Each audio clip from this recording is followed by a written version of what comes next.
السلام علیکم۔ نماز پڑھتے وقت غلط خیال کس سے آتا ہے؟ آئیے مفتی سلمان اظہری صاحب کا اس بیان کو سنتے ہیں۔ ہم وہ نہیں کر سکے۔ میں یہاں چند بزرگوں کی بات بتا دوں۔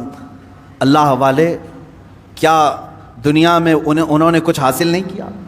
مخدوم علی شاہ مینا رحمۃ اللہ تعالیٰ علیہ، محمد شاہ مینا رحمۃ اللہ علیہ، لکھنؤ کے بڑے بزرگ، ان کی سیرت میں نے پڑھا۔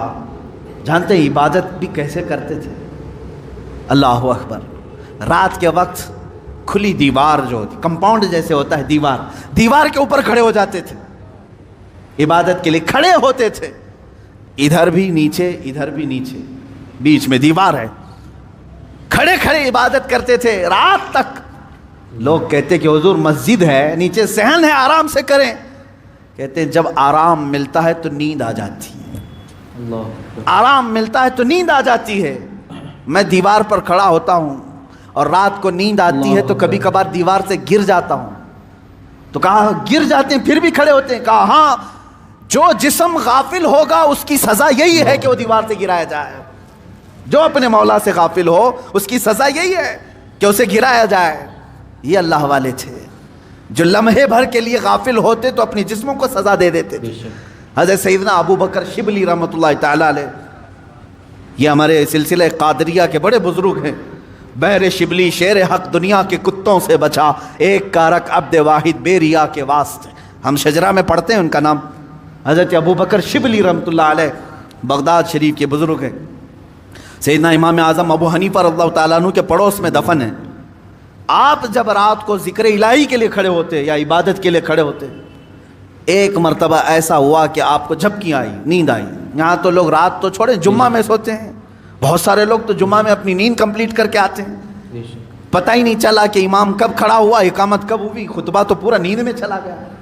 واللہ عالم سوتے ہیں یا پھر کشف کرتے ہیں، مراقبہ کرتے ہیں، چوتھی منزل پر پہنچتے ہوں گے۔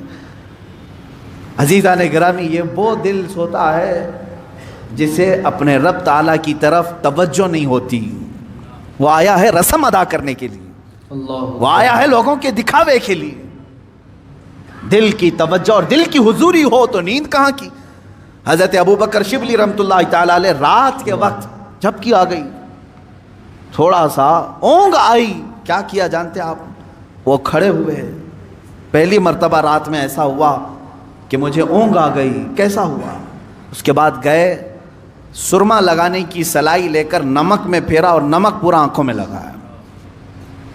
آنکھوں میں نمک لگاتے، ذرا لگا کر کے دیکھو اپنی آنکھوں میں نمک کیا حالت ہو۔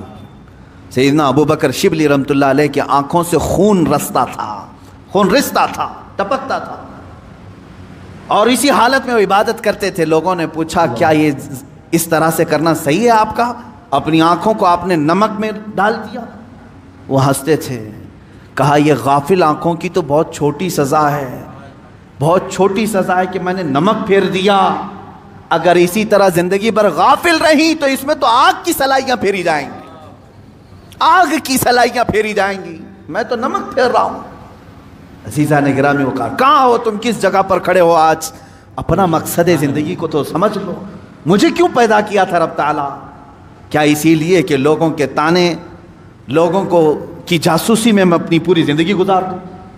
کس کے گھر میں کیا پک رہا ہے وہی بات کرتے بیٹھا رہا ہوں، کس کی بیوی کیسی ہے وہ ڈسکس کرتا بیٹھا رہا ہوں، کس کے گھر میں ابھی کتنے شادی کے لوگ ہیں وہ ڈسکس کرتا بیٹھا رہا ہوں، کس کی دکان ٹھپ پڑ رہی ہے یہ ڈسکس کرتا بیٹھا رہا ہوں؟ تمہاری زندگی اسی لیے ہے، پوری دنیا بھر کے گلے تانے اور شکوے، غیبت، چغلیاں اس کے لیے ہے۔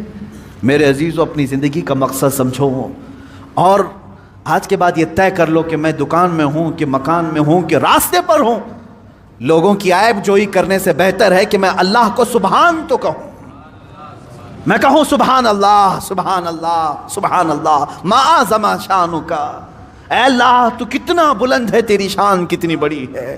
لیکن اس کی تعریف میں جتنے جملے نکلے وہ تمہاری نیکیوں کے پلے کو اتنا بھر دیتے ہیں کہ قیامت کے دن تم فخر کے ساتھ اٹھائے جاؤ۔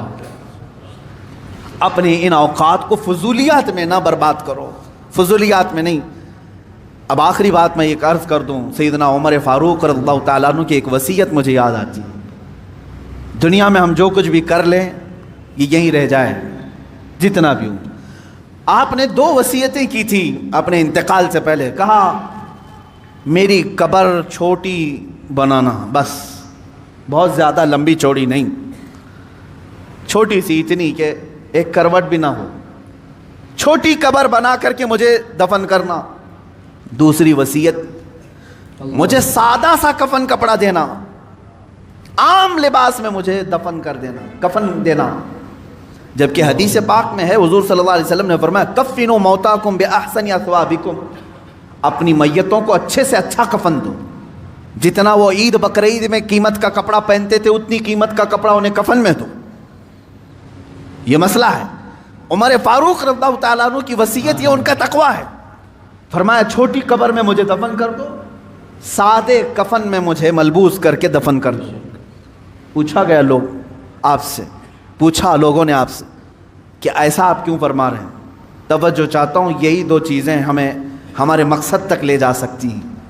فرماتے ہیں اے لوگو، اگر تم نے مجھے امیر المومنین سمجھ کر کے، بڑا سمجھ کر کے بڑی لمبی چوڑی قبر کھود دی، شاندار قبر بنا کر کے دفن کیا، ہونا کیا ہے؟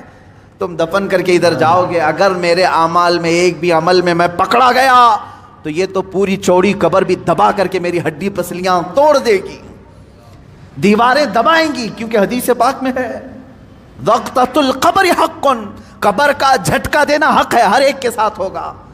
سیدنا عمر فاروق فرماتے ہیں یہ قبر کی دیواریں تو ہڈی پسلیاں توڑ دیں گی اگر میں کسی عمل میں پکڑا گیا. اور رہی بات چھوٹی قبر تم کھود کر کے مجھے دفن رہے ہو،